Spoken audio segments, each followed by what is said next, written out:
Question C wants us to determine the area of A, C, O. So let's just draw that out.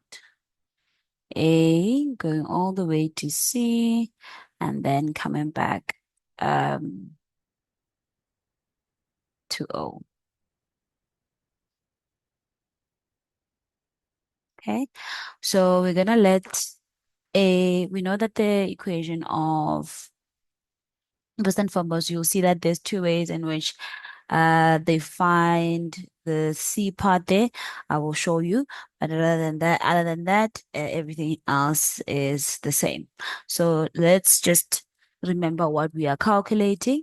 We are calculating the area, and the area of a triangle is given by um, 1 over 2 base times height. In this case, we're going to choose from A to O as our base. Thus, we need to know what is then going to be our y-intercept here, right, so that we can find the length of OA. And the next thing we need to know is our height is going to be from our y-axis to C. So we then need the x value of C to see what our height is. So let's just put that over there. They tell us that H is a tangent to F at point C. So that can help us look for point C.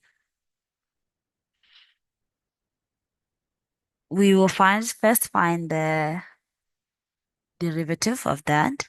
So f of x written in simple manners would read 12 x to the power of -1, and therefore the derivative would read as minus 12 x to the power of -2.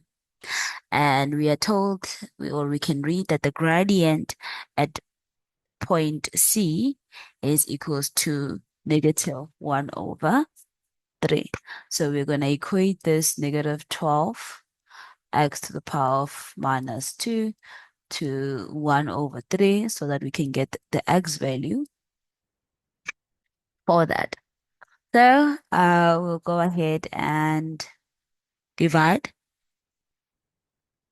both sides by, actually, I don't like working with negative exponents. Let's first make that exponent positive. So we'll have a -12 x squared is equals to a -1 over 3. We will cross multiply, meaning I'm going to multiply out with 3, with -3, right? And I'm going to multiply out with x squared also.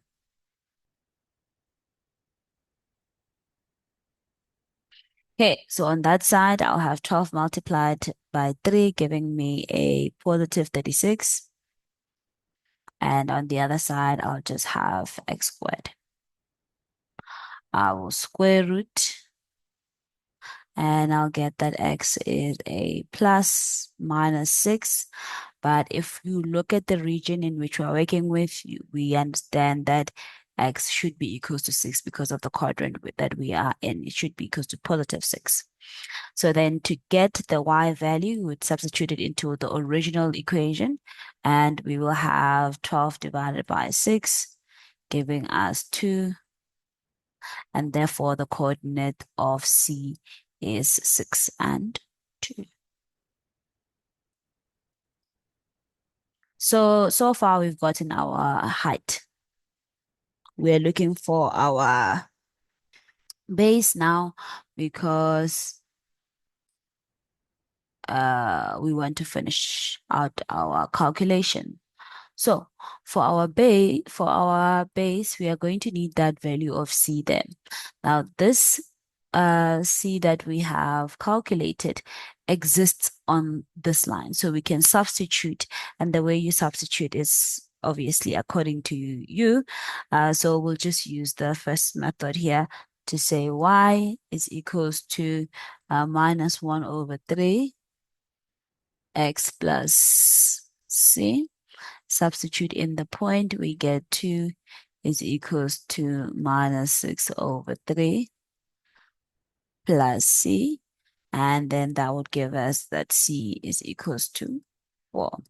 You could have also worked this way where you said y minus 2 is equals to minus 1 over 3 x minus 6. You have y minus 2. Multiply out, you get 1 over 3x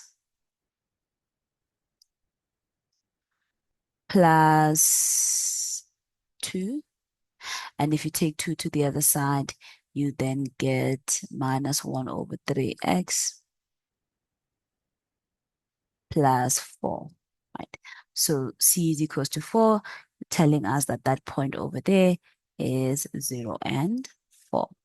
So now we have our height, which is 4 units, and we have, our base, which is 4 units, and our height, which is then 6 units. So plug it into our equation. We'll get that as 1 over 2 multiplied by 6 multiplied by 4. Plug that into our calculator and we'll get 12 units squared.